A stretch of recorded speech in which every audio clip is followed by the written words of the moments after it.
శ్రీరాముడు సీతాదేవిని అంతగా ప్రేమించిన అగ్ని పరీక్ష ఎందుకు పెట్టాడు? లంకలో రాముడు రావణుడిని సంహరించాడు. చివరికి సీతమ్మను తిరిగి తీసుకువచ్చాడు. అన్ని సంతోషంగా ఉన్నాయి. ఆ సమయంలో ఒక ప్రశ్న రాముడి మనసులో కాదు, లోకం ఏమనుకుంటుందో అన్న బాధ కలిగింది. ఆ కాలంలో రాజు అంటే ప్రజల ముందు ఆదర్శంగా ఉండాలి. సీతమ్మ రాక్షసుని బంధంలో ఉండడంతో ప్రజల్లో అనుమానం రావచ్చని రాముడు భావించాడు. కానీ ఇక్కడ ఒక ముఖ్యమైన విషయం ఉంది.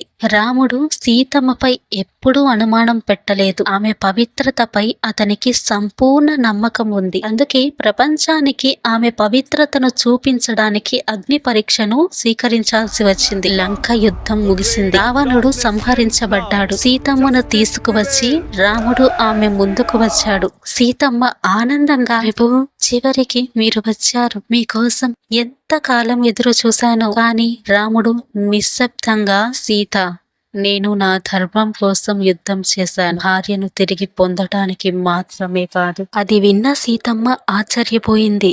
సీతమ్మ ఇలా అంది, ప్రభు, మీరు ఇలా ఎందుకు మాట్లాడుతున్నారు? దానికి రాముడు ఇలా అన్నాడు, సీత, నాకు ఎలాంటి అనుమానం లేదు. కానీ లోకం ప్రశ్నిస్తుంది. సీతమ్మ కన్నీళ్లతో, అయితే నా పవిత్రతను నేనే నిరూపిస్తాను. సీతమ్మ అగ్నికుండ ముందుకు వెళ్ళింది. సీతమ్మ, ఓ అగ్నిదేవా, నేను నా మనసు, నా మాట, కర్మలతో ఎప్పుడు రాముడికే నిష్టగా ఉన్నాను.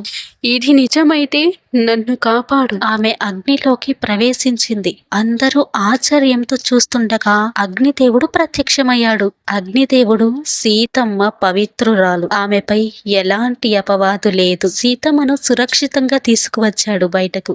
రాముడు ముందుకు వచ్చి అన్నాడు, సీత, నాకు ఇది ముందే తెలుసు.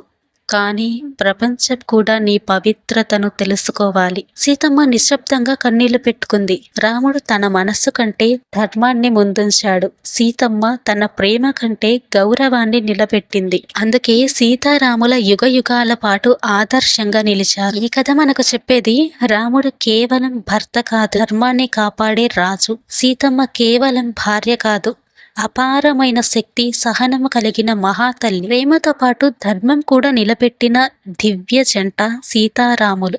ఈ కథ వివిధ పురాణాల్లో, ఇతిహాసాల్లో చెప్పబడిన విధంగా నాకు తెలిసినంత మేరకు వివరించాను. ఎక్కడైనా తప్పులు ఉంటే క్షమించండి. ఈ వీడియో మీకు నచ్చితే లైక్ చేయండి, షేర్ చేయండి, కామెంట్ చేయండి. ఇలాంటి మరిన్ని వీడియోస్ కోసం నా ఛానల్ని సబ్స్క్రైబ్ చేయండి.